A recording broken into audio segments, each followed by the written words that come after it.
하나님 말씀 보겠습니다. 하나님 말씀은 빌립보서 1장 9절에 11절입니다.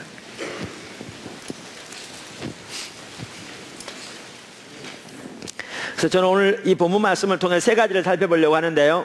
첫째는 사랑이 더욱 풍성해지는 삶. 사랑이 더욱 풍성해지는 삶입니다. 빌립보서 1장 9절부터는 사도 바울이 빌립보 교회에 편지하면서 그 교회를 위한 기도가 나옵니다. 이 기도는 사도적인 기도입니다. 중요한 기도죠. 사실 그런데 지난주에도 살펴보았지만 제가 보기에는요, 사도 바울의 서신서 중에서 옥중 서신이 정점인 것 같아요. 클라이맥스. 그러니까 사도 바울의 서신서를 크게 네 가지로 나오거든요. 그 중에 세 번째 부류가 옥중 서신인데, 옥중 서신은 사도 바울이 1차로 로마 옥에 갇혔을 때 거기에서 쓴 서신서예요. 네 가지가 거기에 속하는데요. 에베소서, 빌립보서, 골로새서, 빌레몬서. 근데 제가 보기에는 이 서신서들을 보면 그때가 사도 바울의 신앙의 절정이었던 것 같아요. 그런데 그러한 옥중 서신인 빌립보서에 나오는 이 기도를 보면 이 기도가 얼마나 우리 신앙에서 중요한 부분이고 필수적인 요소인가를 볼 수 있는데요. 특별히 아까 말씀드린 대로 하나님께서 정말 이 위대한 일을 행해 가신 이 시기에 우리가 정말 이 성경에 나오는 이 소중한 중요한 부분들을 잘 기억하고 그대로 행하는 것이 지금 현재 포도나무 교회인 우리들에게 주신 중요한 말씀 중에 하나라고 저는 믿습니다. 그 중에 하나가 뭐냐? 형제 사랑에서 더욱 자라나기를 원하십니다. 형제 사랑에서 더욱 자라나기를 원하십니다. 9절을 보십시오. 내가 기도하노라 너희 사랑을 점점점 더 풍성하게 하사, 이렇게 말하잖아요. 그러니까 우리의 사랑이 더 풍성하게 되기를 위해서 사도는 기도하고 있습니다. 사실 형제 사랑은요, 우리 신앙에서 가장 중요한 요소 중에 하나입니다. 예수님께서 말씀하신 내용을 보아도 예수님도 가장 큰 계명이 뭐냐? 우리의 존재를 다해 하나님을 사랑하는 것이고, 우리 이웃을, 성경에서 특별히 신학적인 관점에서 이웃은 가장 먼저 그리스도 안에 있는 형제를 가리킵니다. 우리 형제를 자신같이 사랑하는 것, 이것이 가장 큰 계명이라고 그랬고요. 이보다 더 큰 계명이 없다고 그랬고요. 이 계명 안에 모든 율법과 선지자의 강령이 다 이루어진 것이라 이렇게 표현하셨어요. 제가 성경 구절 읽어보겠습니다. 마가복음 12장 29절 이하. 제가 여러 구절 읽을 텐데 여러분 보통 때쯤 부지런히 찾으십시오. 예수께서 대답하시되 첫째는 이것이니 이스라엘아 들으라. 주 곧 우리 하나님은 유일한 주시라. 내 마음을 다하고 목숨을 다하고 뜻을 다하고 힘을 다하여 주 너의 하나님을 사랑하라 하신 것이요. 둘째는 이것이니 내 이웃을 내 자신과 같이 사랑하라 하신 것이라. 그러면서 뭐라고 그러세요? 이보다 더 큰 계명이 없느니라. 그러면 서기관도 정확하게 이해하고 있습니다. 서기관 이르되 선생님이 옳소이다. 하나님은 한 분이시여 그 외에 다른 이가 없다 하신 말씀이 참이니이다. 또 마음을 다하고 지혜를 다하고 힘을 다하여 하나님을 사랑하는 것과 또 이웃을 자기 자신과 같이 사랑하는 것이 전체로 드리는 모든 번제물과 기타 제물보다 나으니이다. 보세요. 어떤 의식이나 희생보다 이 사랑이, 그래서 이게 신앙의 본질입니다. 핵심입니다. 훨씬 중요합니다. 이 배후에 호세아 6장 6절이죠.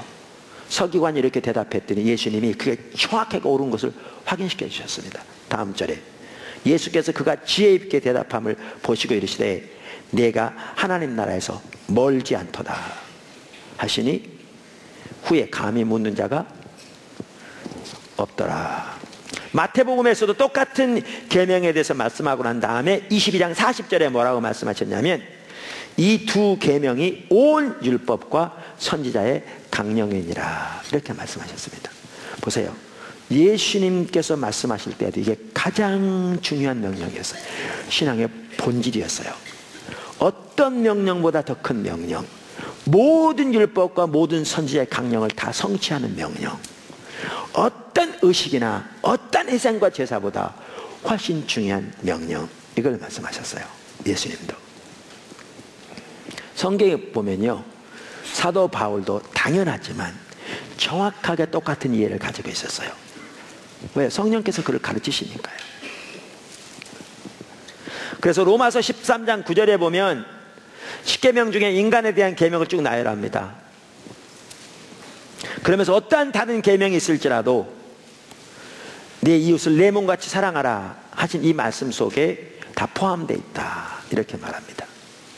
자, 읽어보겠습니다. 로마서 13장 9절. 간음하지 말라, 살인하지 말라, 도둑질하지 말라, 탐내지 말라 한 것과 그 외에 다른 계명이 있을지라도 내 이웃을 내 자신과 같이 사랑하라 하신 그 말씀 가운데 다 들었느니라. 그러면 10절을 보세요. 사랑은 이웃에게 악을 행하지 아니하나니 그러므로 사랑은 율법의 완성이니라. 이 계명이 율법의 완성이래요. 아까 예수님께서 하신 말씀과 정확히 같은 말씀입니다. 근데 예수님은 존재를 내 하나님을 사랑하는 것과 이웃을 내 자식을 사랑하는 두 개를 말했는데 여기에는 이웃을 사랑 하나만 말했잖아요. 그러면서 그것이 모든 율법의 완성이라고 말하잖아요. 유명한 주석 시리즈를 하나 보니까요, 거기에 이렇게 돼 있더라고요. 왜 이렇게 돼 있는가? 하나님의 관점에서는 존재를 내 하나님을 사랑하는 것과 이웃을 이렇게 사랑하는 것이 분리되지 않는다고요. 하나라고요. 그러니까 이 말 속에는 이미 하나님을 존재를 내 사랑하는 것이 전제되어 있다고요. 그리고 하나님을 사랑하는 것도 그것이 이웃을 향한 사랑으로 나타나야 된다는 겁니다. 그래서 이 둘은 분리되지 않기 때문에 여기에서는 이웃을 향한 사랑 하나만 말하고 이것이 모든 선지자와 율법의 완성이라고 말해도 그것이 조금도 틀린 말이 아니다 이렇게 말하더라. 보십시오. 예수님이건 사도 바울이건 이만큼 이웃을 향한 사랑, 형제 사랑이죠.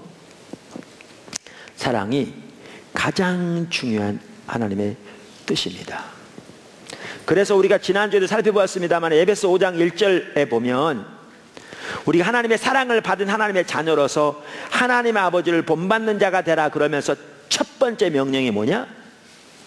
형제 사랑을 말합니다. 첫 번째 명령. 에베소 5장 1절 2절. 그러므로 사랑을 받은 자녀같이 너희는 하나님을 본받는 자가 되고 그리스도께서 너희를 사랑하신 것 같이 너희도 사랑 가운데서 행하라. 그는 우리를 위하여 자신을 버리사 향기로운 제물과 화목 제물로 하나님께 드리셨느니라.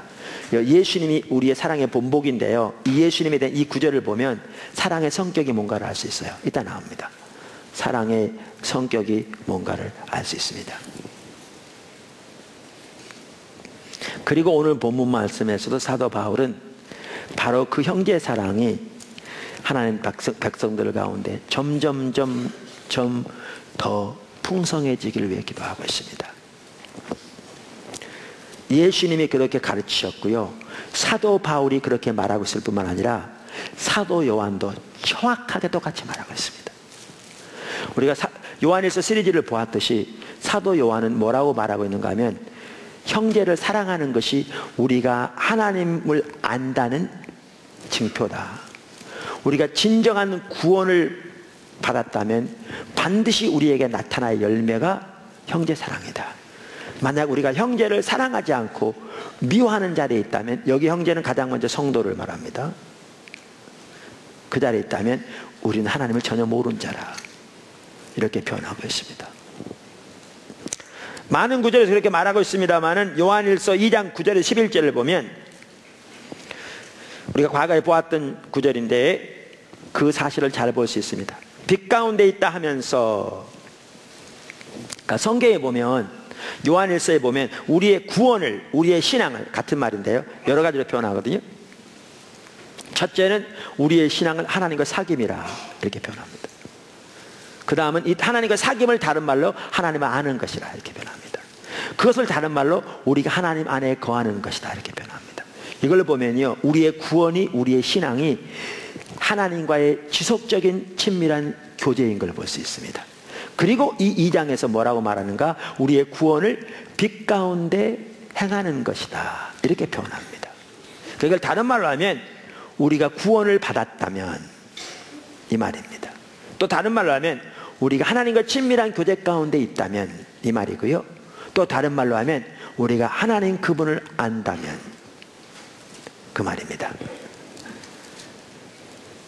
그렇게 있다고 하면서 그 형제를 미워하는 자는 지금까지 어둠에 있는 자요,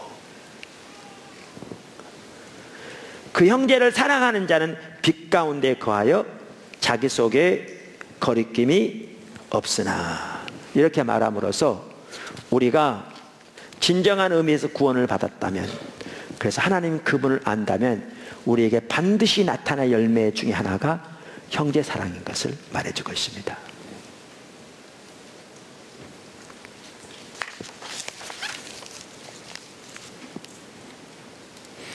그래서 그 뉴 아메리칸 바이블 카멘터리의 주석 시리즈에 요한일서를 쓴 닥터 에이킨 박사도 이렇게 얘기했더라고요. 이 주장은 클라이막스와 같은 것이다.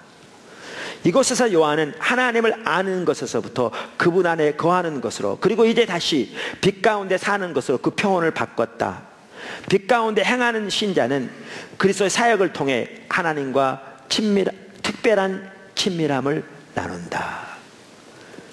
이게 우리 신앙이라고요. 예수님 때문에. 근데 그렇게 하나님과 친밀한 사귐을 나누는 성도는 바로 형제를 사랑하게 되어 있다.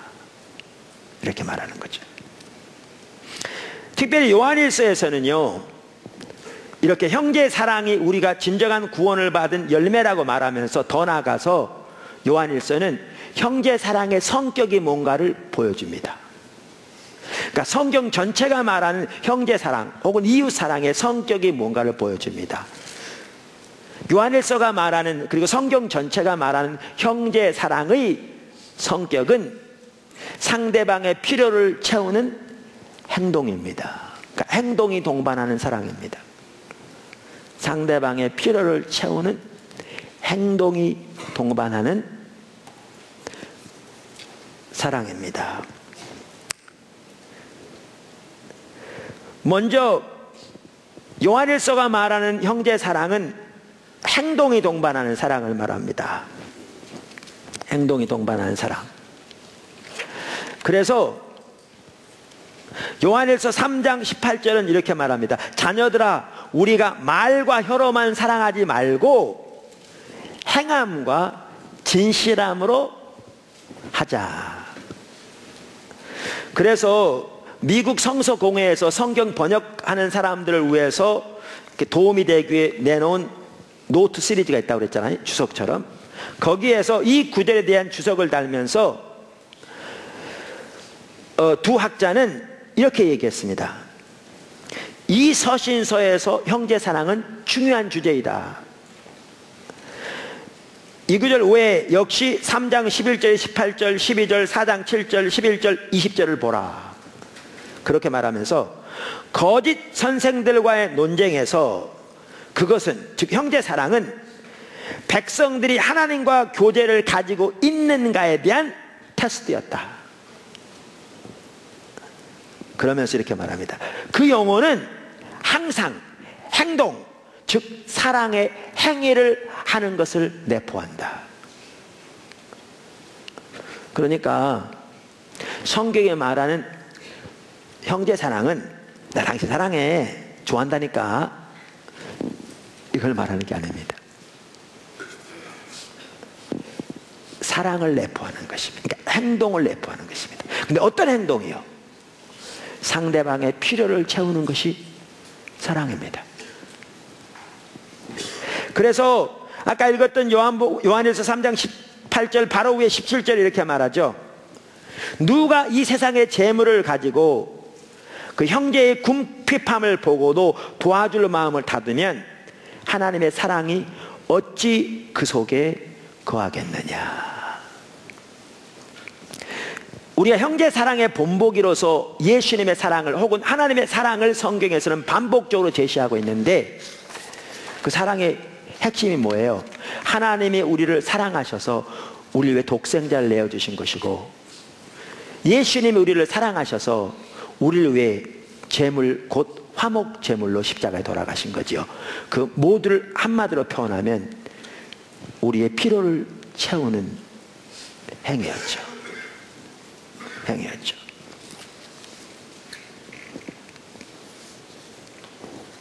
그러므로 우리가 예수를 믿었다고 하면서 혹은 믿는다고 하면서 우리가 하나님을 안다고 하면서 하나님과 친밀한 교제 가운데 있다고 하면서 상대방의 필요를 보고 그것을 채우는 사랑을 한 번도 해본 적이 없으면 우리는 우리의 구원을 의심해야 합니다.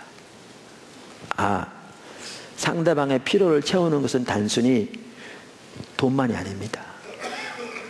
슬픔을 당한 자와 함께 있으면서 위로하는 것도 그거고요. 그거 하기 위해서는 대가가 요구되죠. 시간도 요구되고. 사실 돈 몇 푼 주는 것보다 그 사람의 아픔을 들으면서 함께 있는 게 더 어려울 수도 있어요. 감옥에 갇힌 사람을 찾아보는 것도 해당되고, 슬픈 일을 당하는 사람과 함께 있는 것도 해당되고, 무엇보다 해당되는 것 중에 하나가 뭐겠어요?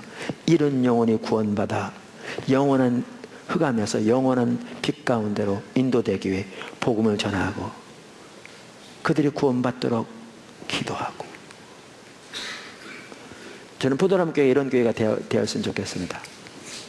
지금 전도를 생활하자 그랬는데 어떤 분이 어떤 교회 얘기하면서 그 얘기 하더라고요. 주중에 전도해요.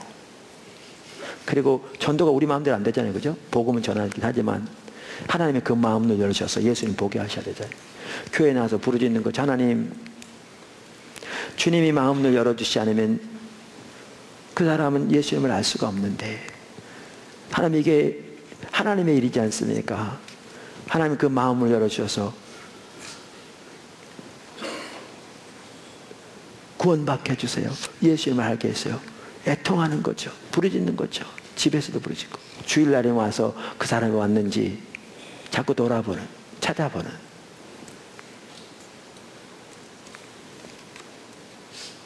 저는 그런 교회가 되었으면 좋겠습니다. 근데 우리가 하나님을 안다고 하면서 상대방의 필요를 채우는 사랑의 행위를 동반하는 진정한 사랑을 해본 적이 없다. 그러면 정말 내가 하나님을 아는 사람, 다시 말하면 구원받은 사람인지 자신을 돌아봐야 합니다. 여러분, 사도 바울은요, 이 편지를 어느 교회에 했느냐? 빌립보 교회에 보냈습니다. 이 빌립보 교회는 어느 교회보다 더 사도 바울과 함께 복음의 사역에 동참했던 교회입니다. 사도 바울은 여기에서 그 사랑이 more and more, 더욱더 abundant, 풍성해지기를 위해서 기도하고 있는 거죠. 포도나무 교회도 이러한 사랑을 해왔습니다. 많은 분들이. 근데 이 사랑이 더 풍성해지기를 예수님은 축원합니다. 그게 우리가 해야 할 일입니다. 그게 성경에서 말하는 가장 주된 명령 중에 핵심입니다. 핵심입니다. 근데 이런 것 같더라고요. 그러니까 우리의 신앙은 하나님과 친밀한 교제잖아요. 그게 구원이고 그게 우리 신앙인데, 그래서 아까 말씀드린 대로 하나님을 알면 우리에게 사랑의 열매가 나타나게 돼 있어요. 형제 사랑. 근데 반대로 형제의 사랑은 또한 하나님과의 더욱 친밀한 교제 가운데 인도해요. 그러니까 선순환 악순환이에요. 하나님을 알수록 형제를 사랑하게 돼 있고요. 형제를 사랑할수록 하나님을 더 알게 돼요. 주님과 더 친밀한 교제 가운데 거하게 돼요. 그걸 어디서 볼 수 있느냐? 요한일서 4장에 볼 수 있습니다. 요한일서 4장 7절부터 보시죠. 12절까지. 사랑하는 자들아, 우리가 서로 사랑하자. 사랑은 하나님께 속한 것이니 사랑하는 자마다 하나님으로부터 나서 하나님을 알고. 보세요. 사랑하는 자가 하나님을 아는 자라고요. 사랑하지 아니하는 자는 하나님을 알지 못하나니 이는 하나님은 사랑이심이라.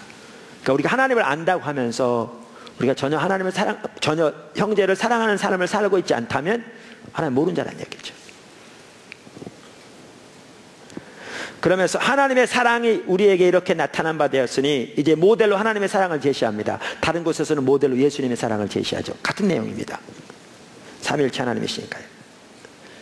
하나님이 자기의 독생자를 세상에 보내심은 그로 말미암아 우리를 살리려 하심이라. 사랑은 여기 있으니 우리가 하나님을 사랑한 것이 아니요 하나님이 우리를 사랑하사 우리 죄를 위하여 화목제물로 그 아들을 보내셨습니다. 보세요. 대가가 있는 행동인데 상대방의 필요를 채우는 대가가 있는 행동이 사랑을 해서 동반되는 행동이라고요. 이게 우리의 모델이고요. 하나님이 그렇게 하셨죠.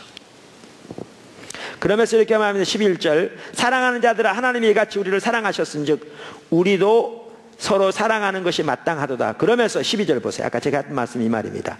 어느 때나 하나님을 본 사람이 없으되 만일 우리가 서로 사랑하면 하나님이 우리 안에 거하시고 이게 뭘 의미하죠? 친밀한 교제. 그의 사랑이 우리 안에 온전히 이루어지느니라. 친밀한 교제입니다. 그러니까 하나님과의 교제가 우리 신앙인데 하나님을 알고 하나님과 친밀한 교제 가운데 있으면 그 형제 사랑으로 나타나게 돼 있고요. 하나님을 안다고 하면서 형제를 사랑하지 아니하면 그 저는 하나님 모르는 것이라. 앞에서는 거짓말하는 자라 이렇게 표현되어 있죠. 그런 반면에 또 뒤집어서 형제를 사랑하는 것이 우리를 하나님과 더 친밀한 교제 가운데로 인도하는 거라고요. 인도하는 거라고요. 이따 보시면 알겠지만 왜 그렇게 되느냐면요.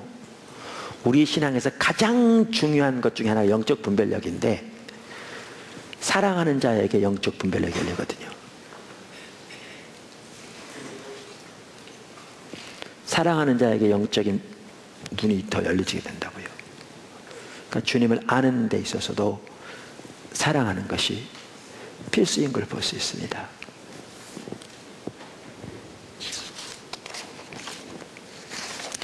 두 번째, 영적 분별력. 사도 바울은 성도들의 사랑이 더 충만해지길 위해 기도하고 있을 뿐만 아니라 그들이 더 깊은 영적 분별력을 갖게 되길 위해 기도하고 있습니다. 이게 지금 우리들에게도 요구되는 중요한 부분이라고 저는 믿습니다. 빌립보서 1장 9절 다시 보시죠. 오늘 본문. 내가 기도하노라 너희 사랑을 점점 더 풍성하게 하사. 그러면서 그 중간에 뭐가 들었어요? 지식과 모든 총명으로. 그러니까 너희 사랑이 점점 더 풍성하게 되기를 내가 기도하는데 지식과 모든 총명과 더불어 그렇게 되기를 원한다 그 말이죠. 그러니까 사도 바울은 성도들의 사랑이 더욱더 풍성하게 되기를 위해 기도할 뿐만 아니라 그들의 영적 분별력이 더 깊어지기를 위해서 기도하고 있습니다. 그래서 영어 NIV 성경에 보면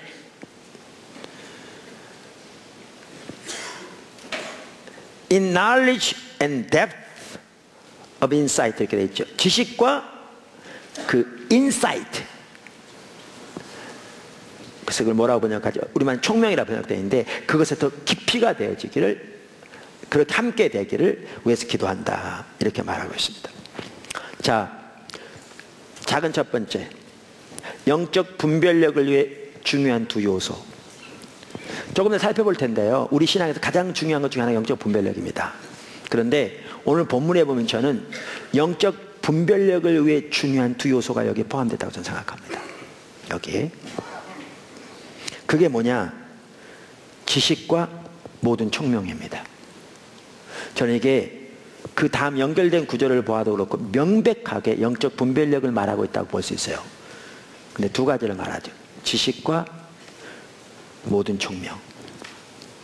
그러니까 understanding, 총명이란 말은. 지난달에요, 새물교 선교회 목회자 기도회 때 제가 어떤 부분을 같이 나누면서 기도 중에 성경의 한 부분을 나눴어요. 거기에 나온 부분이 뭐였냐면 영적 분별력에 대한 거였어요. 이게 모든 부분이 중요하잖아요. 한 목사님이 질문했어요. 어떤 개별적인 부분에서 우리가 어떻게 영적 분별력을 갖게 되느냐. 그래서 제가 개별적인 부분에서 영적 분별력을 갖는 것보다 전반적인 부분을 나눴죠. 근데 그 해답이 여기 보니까 제가 얘기했던 내용과 정확히 같은 내용이 여기 있네요. 영적 분별력이 주어지려면 첫째는 뭐가 필요하느냐? 지식이 필요해요. 이 지식은 뭘 말합니까? 전반적인 성경적인 지식뿐만 아니라 예를 들면 십자가 복음책에 나오는 것과 같은 하나님의 길에 대한 전체적인 지식이 필요합니다. 전반적인 성경적인 지식을 포함해서 전체적인 하나님의 길에 대한 무장이 필요합니다. 근데 영적 분별력이 우리에게 주어지려면 그와 같이 가는 게 있어요. 그게 뭐냐? 영적 총명이 주어져야 돼요. 모든 총명이 주어져야 돼요. 다시 말하면 깨달음이 주어져야 한다고요. 하나님이 우리의 마음을 비춰주셔야 한다고요. 이 두 개가 같이 가야 돼요. 두 개 같이 가야 돼요. 그래서 전체적인 하나님의 길로 무장될 뿐만 아니라 하나님께서 하나님의 성령을 통해 우리 마음을 열으셔서 깨닫게 하시는 모든 총명이 우리에게 필수입니다. 그래야 영적 분별력이 우리에게 주어집니다. 그런데 영적 이 총명이라고 번역된, 모든 총명이라고 번역된 이 깨달음은 우리가 하나님의 얼굴을 구할 때 우리에게 주어집니다. 또한 조금 더 살펴보겠지만 우리가 사랑할 때, 형제를 사랑할 때 이게 주어집니다. 자, 그럼 두 번째, 영적 분별력의 중요성. 영적 분별력은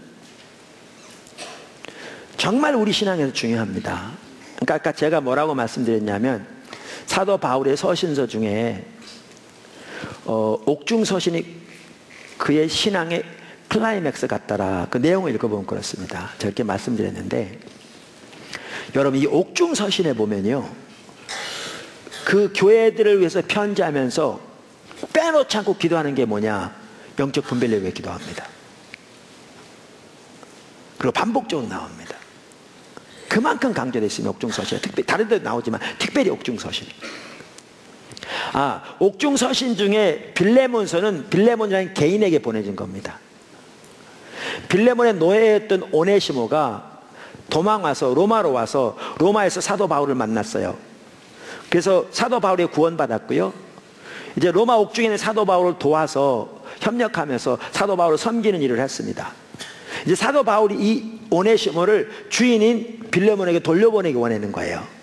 자기가 빌레몬을 잘 알기 때문에 이렇게 자기를 돕도록 할 수도 있지만 빌레몬의 허락이 없이는 하기를 원치 않는다. 보내면서 이 오네시모를 더 이상 종으로 받지 말고 형제로 받아들이라. 그러면서 권면하는 그 서신이 뭐냐? 빌레몬서입니다. 이게 그래서 빌레몬 개인에게 보내진 서신입니다. 그러니까 이거는 그렇게 놔두고요. 그 외에 세 가지, 에베소서, 빌립보서, 골로새서 모두 교회를 위한 편지인데 이 서신서에서 모두 사도 바울이 그들을 위해 기도하면서 빼놓지 않은 게 뭐냐? 영적 분별력입니다. 그만큼 영적 분별력이 중요합니다. 자, 보시죠. 에베소 1장 15절 에베소 교회에 편지하면서 이렇게 기도합니다. 이로 말미암아 주 예수 안에서 너희 믿음과 모든 성도를 향한 사랑을 나도 듣고, 여기도 보면요 믿음과 사랑이 분리되지 않습니다. 내가 기도할 때 기억하며 너희로 말미암아 감사하기를 그치지 아니하고, 17절 우리 주 예수 그리스도 하나님, 이제 기도하는 내용이 나오는데 영광의 아버지께서 지혜와 계시의 영을 너희에게 주사 하나님을 알게 하시고 너희의 마음눈을 밝히사 그의 부르심의 소망이 무엇이며 성도 안에서 그 기업의 영광이 풍성함이 무엇이며 그의 힘의 위력으로 역사하심을 따라 믿는 우리에게 베푸신 능력의 지극히 크심이 어떠한 것을 너희로 알게 하시기를 구하노라. 구하는 내용이 뭐예요? 지혜와 계시형을 너희에게 주셔서 너희로 하나님을 알게 하시고 너희의 마음을 밝혀주셔서 하나님이 너희에게 주신 은혜들을 너희가 깨닫게 되기를 원한다. 여러분, 핵심이요, 영적 분별력을 위해 기도하고 있습니다. 영적 분별력을 위해 기도하고 있습니다. 골로새서도 마찬가지입니다. 골로새 1장 9절 1장 9절부터 이제 골로새 교회를 향한 기도가 나옵니다. 이로써 우리도 듣던 날부터 너희를 위하여 기도하기를 그치지 아니하 구하노니, 여기 보세요. 너희로 하여금 모든 신령한 지혜와 총명에 하나님의 뜻을 아는 것을 채우게 하시고, 여기 보세요. 기도한 내용이 다른 게 아니에요. 그들에게 영적인 분별력이 주어지기를 위해서 기도하고 있습니다. 영적인 분별력이 주어지기 위해서. 그리고 우리가 읽었던 빌립보서 오늘 본문 말씀에 보면 역시 사도 바울이 영적인 분별력을 위해 기도하고 있습니다. 이처럼 옥중서실에 보면요, 편지마다 사도 바울이 집중적으로 위해서 기도하가는 한 핵심이 뭐냐? 영적 분별력입니다. 그만큼 중요합니다. 그러니까 우리가 사랑하는 데 있어서도요, 영적 분별력이 같이 가야 돼요. 왜 영적 분별력이 중요하냐면 여러 가지 이유가 있지만 영적 분별력이 있어야 하나님의 뜻을 깨달을 수 있어요. 다시 말합니다. 영적 분별력이 우리에게 중요한 이유는 여러 가지 이유가 있지만 영적 분별력이 있어야 우리가 하나님의 뜻을 깨달을 수 있다고요. 하나님의 뜻을 깨달을 수 있어요. 하나님의 뜻을 깨닫는 것은 우리 신앙의 모든 면에서 가장 중요하죠. 하나님의 뜻을 깨달아 하나님을 기쁘시게 할 수 있고, 하나님의 뜻을 깨달아 그 뜻에 동참할 수 있고, 하나님의 뜻을 깨달았고 거기 함께 하나님을 알 수 있고, 하나님의 뜻을 깨달아야 하나님과 동행하는 삶을 살 수 있고, 하나님의 뜻을 깨달았고 거기 함께 우리 삶 속에 하나님의 뜻이 이루어지고, 우리가 하나님의 생명을 경험하고 하나님의 은혜를 경험하고, 그러니까 우리 신앙의 모든 면에서 하나님의 뜻을 깨닫는 것은 가장 중요한 부분이라고 할 수 있죠. 근데 그 뜻을 깨달으려면 뭐가 필요하냐? 영적 분별력이 필요해요. 그래서 사도 바울은 영적 분별력을 위해 그렇게 기도하고 있어요. 오늘 읽은 본문 말씀도 보시면요, 1장 9절에 아까 뭐라고 그랬죠? 이로써 우리도 듣던 날부터 너희를 위하여, 죄송합니다, 오늘 본문 말씀, 내가 기도하노라 너희 사랑을 모든 지식과 모든 총명으로 점점 더 풍성하게 하사 그랬죠. 그 다음에 10절에 뭐라고 그랬어요? 너희로 지극히 선한 것을 분별하며, 이렇게 되어 있는데요, NIV 성경에는 뭐라고 번역했냐면 이렇게 너희의 사랑이 점점 더 풍성해져서 모든 지식과 그 인사이트, 총명의 깊이 안에서, 그러면서 그 다음에 뭐라고 하냐면 so that, 이거 하기 위해서, 뭐뭐 하기 위해서? 너희가 지극히 선한 것을 분별하기 위해서. 그러니까 영적인 분별력이 주어져야 지극히 선한 것을 분별할 수 있습니다. 보세요, 여기에 하나님의 뜻을 지금 사도 바울은 지극히 선한 것이라고 표현합니다. 영어로 what is best. 주변에 우리가요, 부지들 좀 더 구입해야 돼요. 저기 이제 하면서 여러 가지 이유로 인해서. 어떨 때는 이제 허가 나는데 문제 없지만 많은 차들이 그리 가려면 입구가 좁기 때문에 좀 이렇게 하고, 그런데 이 옆에 있는 짜투리 땅만 하더라도 정말 모양도 그렇고 쓸모없거든요. 견초하다 나고 맹지에다가 아무런 쓸모 없어요. 그리고 우리가 귀향이 한 김에 좀 사겠다고 그랬더니 뭐라고 하는지 아십니까? 평당 600만 원 달래요. 우리가 저 뒤에 산을 평당 112만 원 줬는데 어떨 때 욕이 나와요. 근데 회개해요. 욕 안 해요. 왜냐하면 그분은 그럴 권리가 있어요. 자기 거니까요. 평당 500억 달라고 해도 돼요. 우리가 안 사면 되는 거지. 그러니까 그분은 그분의 권리가 있기 때문에 뭐 600만 원 달라고 해도 돼요. 괜찮아요. 그러니까 욕하면 안 되죠. 그분은 그분이 가진 고유의 권리예요.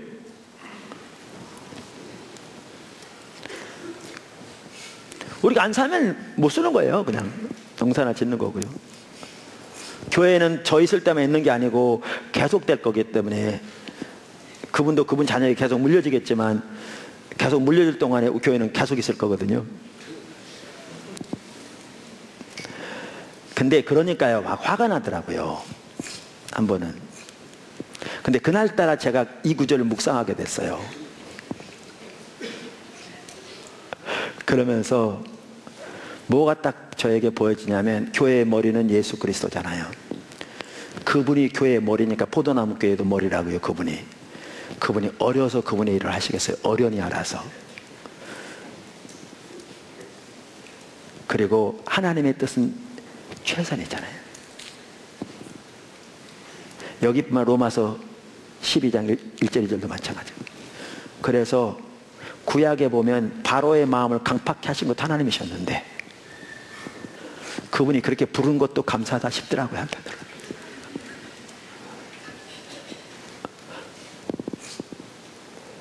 하나님이 하실 거거든요.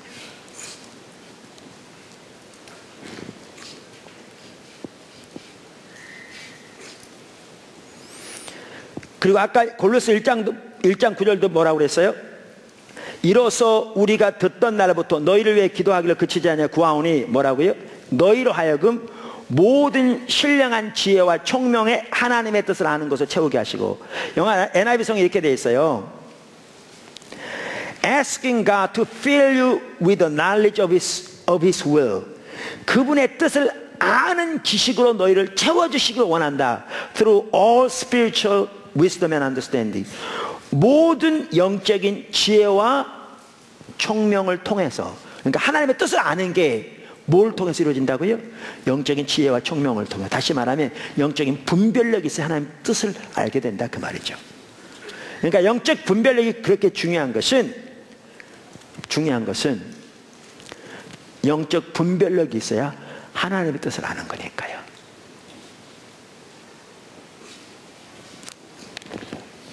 우리가 그 얼마 전에 큐티 노트를 기록하는 걸 설명하다가 세월을 아끼라는 부분에 대해서 구절을 잠깐 살펴봤죠. 에베소 5장에.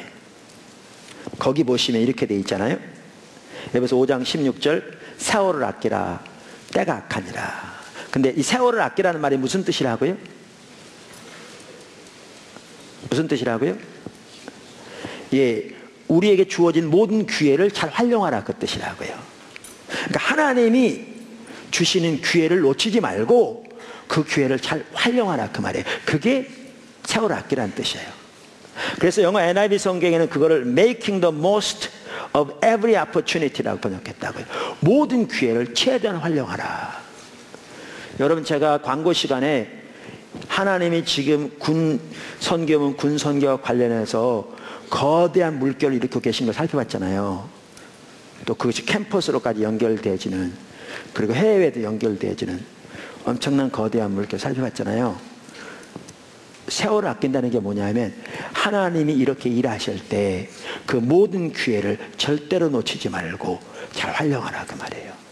이게 세월을 아끼는 거예요. 이것은 교회적으로 뿐만 아니라 여러분 삶 속에 하나님께서 이렇게 일하고 계실 때 그것을 놓치지 말고 그것을 잘 활용하는 게, 다시 말하면 그 분별해서 그 일에 동참함으로 하나님께서 여러분을 통해서 하나님의 능력을, 하나님의 일을 이루시도록 하나님께 순복하는 게, 그게 그 기회를 활용하는 거죠. 이게 세월을 아끼는 거예요. 그러므로 너희는 지혜 없는 자가 되지 말고 지혜 있는 자가 되라. 이게 지혜로운 사람이거든요. 근데 그러면서 에베소서에 뭐라고 그랬어요? 바로 다음 절에 아까 5장 17절 17절에 아까 16절 바로 다음에 그러므로 어리석은 자가 되지 말고 오직 주의 뜻이 무엇인지 분별하라. 이렇게 세월을 아낀다는 말이 무슨 뜻인지를 알면요, 이 일이 가능하려면 뭐가 필요하느냐? 주의 뜻이 뭔지 아는 게, 분별하는 게 중요한 거예요. 주의 뜻이 뭔지 알아야 그 기회를 놓치지 않을 거잖아요. 그러니까 주의 뜻이 무엇인지 분별하라고 말하고 있는 거죠. 보세요. 이 모든 곳에 뭐가 가능한 줄 아세요? 그러니까 뭐가 필요한 줄 아세요? 영적 분별력. 영적 분별력이 없으면 이게 가능하지 않아요. 그래서 사도 바울은 영적 분별력을 위해 기도하고 있어요. 실제로요, 사랑하는 삶에서도 뭐가 같이 가야 되느냐? 영적 분별력이 같이 가야 이 사랑하는 삶이 열매를 맺고요, 하나님 뜻이 이루어져요. 우리의 지혜로 한다고 되지 않아요. 우리 힘을 다해야 되지만 같이 가야 될 게 하나님이신 영적 분별력이 중요해요. 그래서 사도 바울은 이 두 개를 같이 기도하고 있어요. 같이 기도하고 있어요. 그러니까 여러분도 저도 이제 자라나야 된다고 이렇게 해요. 사랑하는 삶이 점점점 풍성해지도록 자라날 뿐만 아니라 사랑하는 삶을 살 때 또한 그 외에 우리의 삶에서 하나님의 뜻을 분별하는 영적인 분별력에서 자라나야 한다고요. 우리 모두가, 모든 함께 지체들이 다. 그러려면 모든 지식과 모든 총명이 같이 가야 한다고요. 하나님의 길을 총체적으로 알아야 할 뿐만 아니라 하나님과 관계에서 우리의 마음들이 밝혀져서 하나님이 주신 총명과 지혜가 거기 같이 가야 한다고. 보도하나님께 지혜들은 초등학생이든지 우리 제일 연세가 드신 분들이든지 남자든지 여자든지 초신자든지 오래 믿는 분들인지 상관없이 다 그렇게 되기를 주님의 축원합니다. 여러분, 에베소서요, 빌립보서요, 그거 초신자들에게만 보낸 편지도 아니고요, 오래된 성도들에게만 보낸 편지가 아니에요. 모든 빌립보 교인들에게 보낸 편지예요. 소아시아 지역에 있는 교회들에게 보낸 편지예요. 이 말은 우리 모두가 이렇게 살아야 될 줄로 믿습니다. 근데 한 가지만 더 살펴보고 넘어갈 텐데요, 성경에 보면 사랑하는 삶이 분별력도 높여줍니다. 이게 연결돼요. 그러니까 형제를 사랑하는 삶을 살 때 분별력이 더 주어져요. 분별력이 주어져요. 그러니까 여러분 중에 분별력이 없다고 생각하시는 분은 더 주님 얼굴 구하고요, 또한 더 사랑하세요. 아니요, 진짜요. 더 사랑하세요. 더 사람을 긍휼히 여기고요, 더 그들의 필요를 보기 원하고 더 그들의 필요를 채우기 원하고요. 그래서 나가세요. 그럼 분별력이 주어질 거예요. 어디를 보면 그걸 알 수 있느냐? 아까 읽었던 요한일서 2장 9절 이하에 보면 알 수 있어요. 2장 9절부터 다시 읽을게요. 그건 11절에 나오는데, 빛 가운데 있다 하면서 그 형제를 미워하는 자는 지금까지 어둠에 있는 자요, 그 형제를 사랑하는 자는 빛 가운데 거하여 자기 속에 거리낌이 없으니, 그의 형제를 미워하는 자는 어둠에 있고 또 어둠에 행하며 갈 곳을 알지 못하니 이는 그 어둠이 그의 눈을 멀게 하였습니다. 제가 나중에 기회 되면요, 이방인의 삶에 대해서 한번 살펴보려고 그래요. 언제 살펴볼지는 모르겠어요.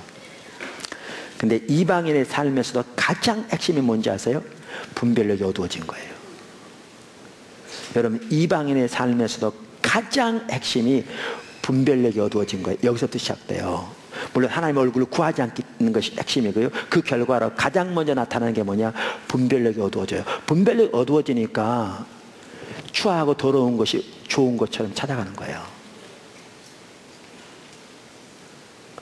그러면서도 자기가 잘못된 걸 모르는 거예요. 여러분, 성경은 이걸 명명백백하게 말해주고 있어요.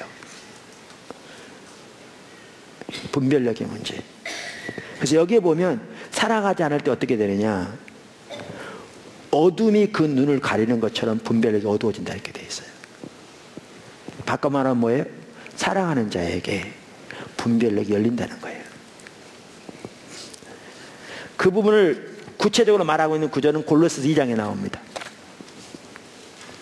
골로새 2장 1절, 내가 너희와 라오디게아에 있는 자들과 무릇 내 육신의 얼굴을 보지 못한 자들을 위하여 얼마나 힘쓰는지 너희가 알기를 원하노니, 여기 보세요.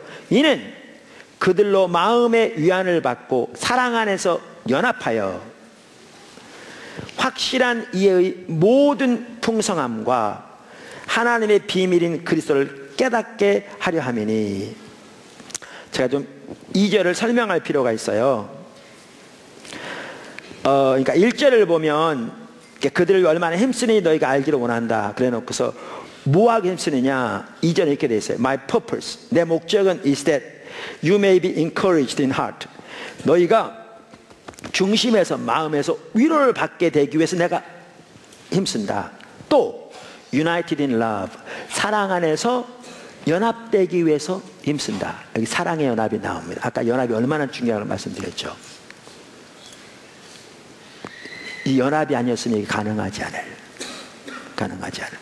지금 군 이제 캠퍼스로 연결되는 이 정말 엄청난 일을 우리가 감당할 수 있었던 것도요, 또 있는 것도 포도나무 교회가 아무리 커도 혼자 교회는 절대 못합니다. 제가 보기에는. 그런데 작은 교회 연합일지 몰라도 연합되지 하나님께서 일을 하시는 겁니다. 큰 교회 감히 하지 못하는 일을 하나님이 행하시는 거죠. 초급화적으로. 연합이 중요합니다. 근데 저는 이 부분을 살펴보려고 해요.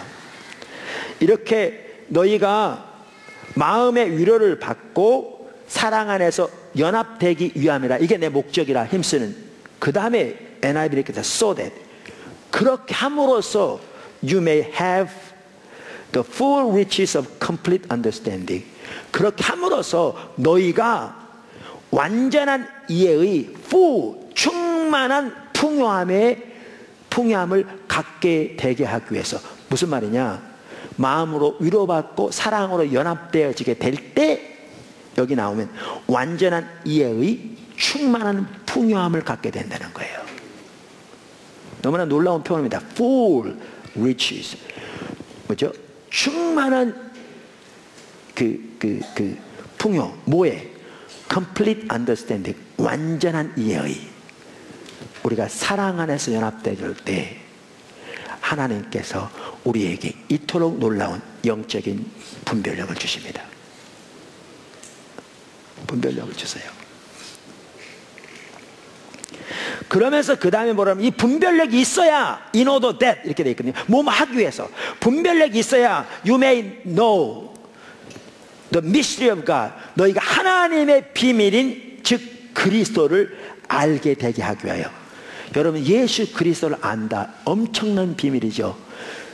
그 주님과 부활의 능력과 그 고난의 동참함 등, 그 주님이 십자가에서 이루신 그 놀라운 승리들, 이거 알게 되려면 여기도 보시면 뭐가 필요해요? 영적인 분별력이.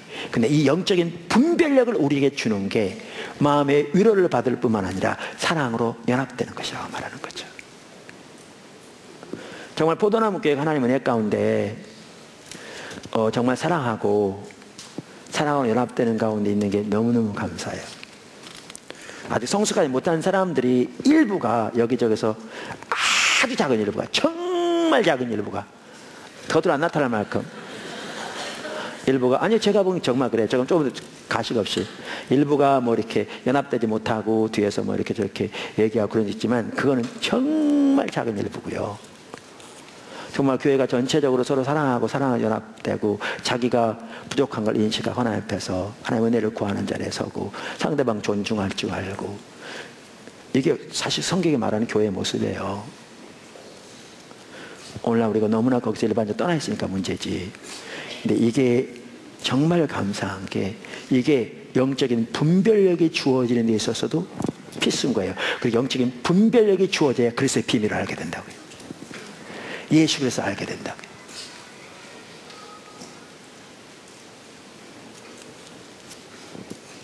아멘. 자, 그래서 사도 바울은 이처럼 사랑이 더욱더 풍성하기 위해 기도하고 있고요. 그 다음에 더 깊은 영적 분별력이 주어지길 위해 기도하고 있습니다. 우리에게 필요한 겁니다. 지금 마지막으로 의의 열매가 더 풍성하기 위해서 기도하고 있습니다. 의의 열매. 의의 열매.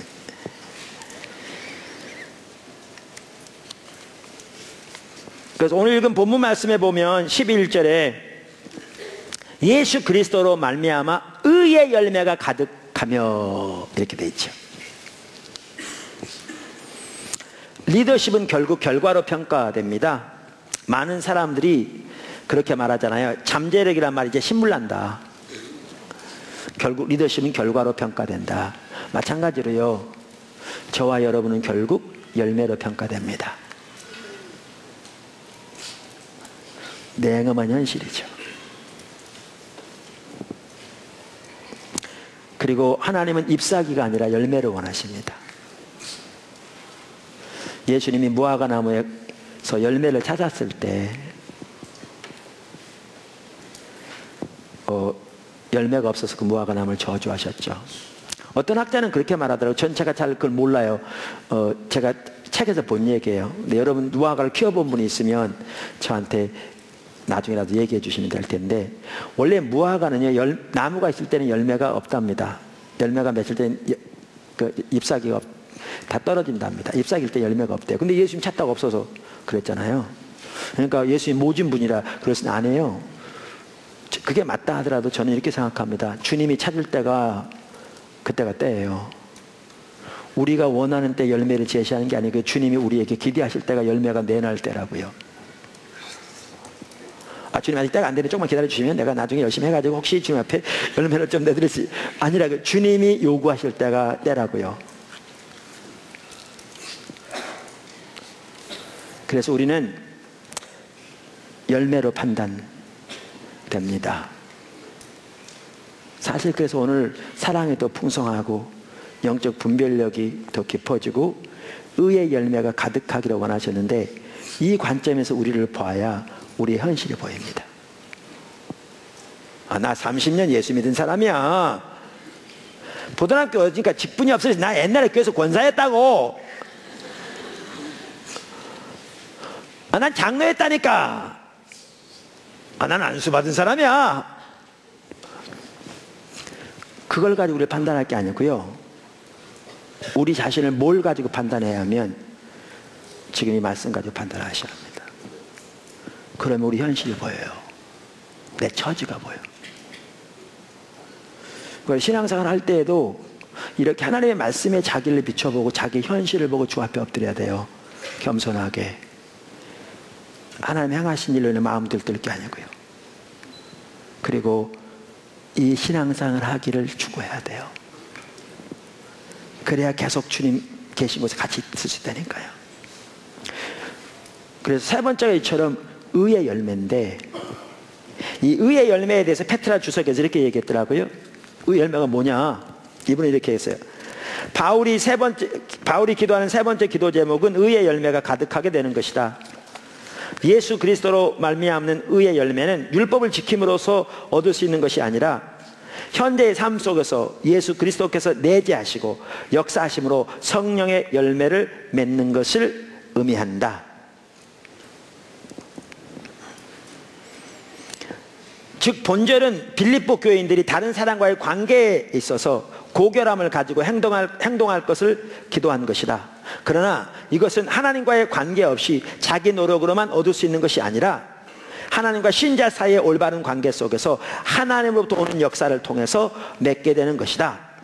하나님께서는 예수 그리스도의 사역을 통해서 그들을 구속하셨고 성령을 보내셔서 열매를 맺게 하셨으므로 그리스도가 의의 근원이다.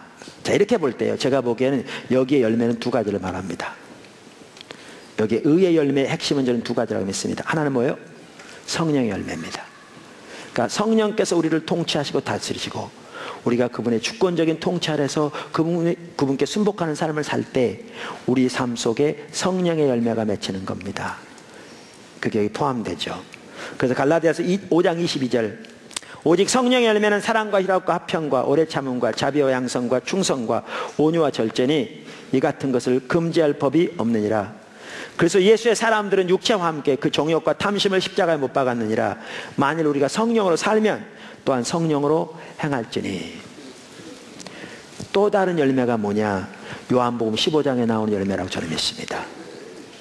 그 열매는 어떤 열매죠?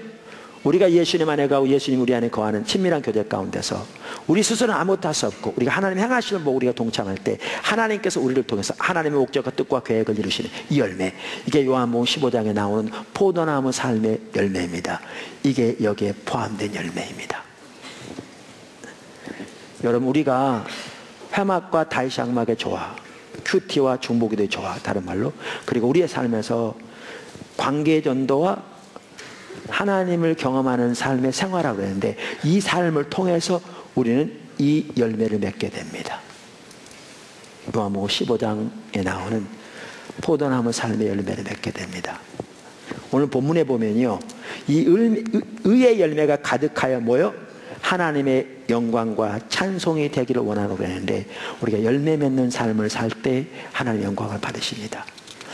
요한복음 15장에서도 너희가 열매를 많이 맺으면 내 아버지께서 영광을 받으실 것이요 너희는 내 제자가 되리라, 이렇게 말씀하셨습니다.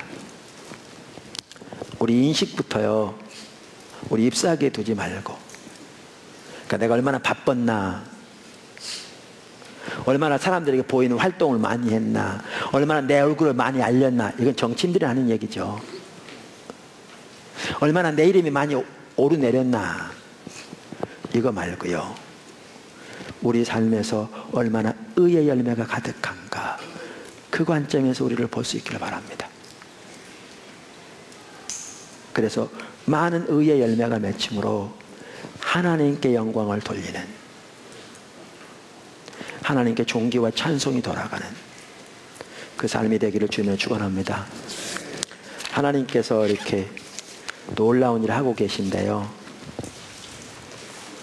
이때 우리는 마음 들뜨지 말고요, 기도해야 되고요, 하나님의 얼굴을 지속적으로 구하면서 하나님을 사랑하고 하나님의 행하심을 잘 보고 온 사람을 동참하는 삶을 살되, 포도나무 교회는 오늘 이 삶을 세 가지를 더욱더 우리 삶에서 살펴보고 비춰보고 살아가는 그런 삶을 살게 될 주님을 축원합니다.